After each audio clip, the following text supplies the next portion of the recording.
First, it was allegations against the top executives of some big corporations. Now, a trading scandal has been spreading across the mutual fund industry. Dr. Bruce Weinstein is a professional ethicist and business advisor. He's known as the Ethics Guy, and that's the name of his website, theethicsguy.com, and he joins us now live from New York. Dr. Weinstein, thanks for being with us this afternoon. Thanks for inviting me, Renee.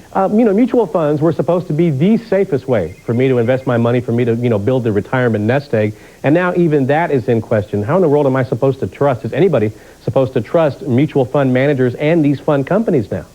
Renee, that's the problem with unethical behavior, that it rocks the very foundation of our relationships with the people that we trust the most. So the take-home message here is that when we're ethical, when we do the right thing, we benefit in the long run. And when the converse of that, of course, when we're unethical, when we do the wrong thing, we lose out. We lose the trust that other people put in us. We lose financial profits. We lose basically everything, because at the end of the day, Renee, all we have is our integrity. Well, some of these things that were being allowed, that are being alleged, like certain kinds of market timing, getting in and out of these funds, maybe not exactly illegal, but certainly they weren't advised. They were discouraged by some of the prospectuses of these companies, and yet they went on. I'm wondering, what kind of mindset on Wall Street, when all of this was going on, allowed it to go on?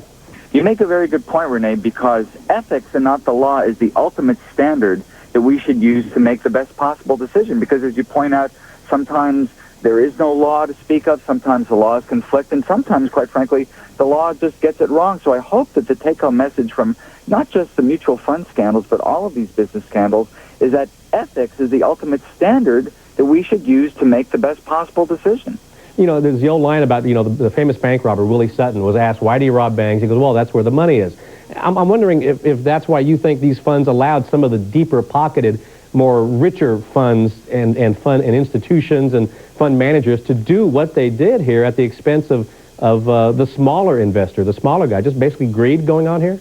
Well, it is. And, I guess the message from the movie Wall Street is greed is good, but as we've learned, greed is not so good. And, again, the take-home message is that when we do the right thing as opposed to the easy thing or the thing that will appear to profit in the short run the most, when we do the right thing, everyone benefits, including us. So I hope, again, the take-home message from these scandals is that we have to think ethically about everything that we do, because in the long run, we will benefit. We will be better off. So taking the high road is not just the right thing to do, it's the most profitable thing to do in the long run. What these managers should be asking themselves now is, how would I feel if my behavior, my conduct, were front page news in tomorrow morning's New York Times? Because that's exactly what happened. I think if people realize that, their selfish behavior might end up as grist for the mill and in the media, they would think twice about it.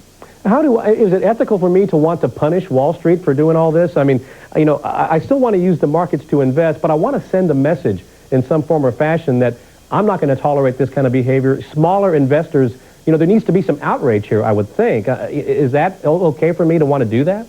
Well, outrage is well placed, but if we learn one thing from the movie It's a Wonderful Life, it's that we don't want to panic and pull all of the money out of all mutual funds. I mean, a few crooks don't spoil the whole barrel. So it really is a time for prudent investing, for consultation with our financial planners. I mean, this does make us question the value of investing generally, but we don't want to jump to any conclusions, and we don't want to convict the entire industry. But certainly the industry itself needs to take a long, hard look at itself and ask itself, how can we think ethically, and how can we benefit everyone, including ourselves, by taking the high road? That, I hope, is a take-home message. And I guess maybe investors also need to do a little bit more homework about who exactly they're investing their money in and which institutions. Dr. Bruce Weinstein, theethicsguy.com is the website. Thanks so much for your insight. We appreciate your time. Thank you, Renee.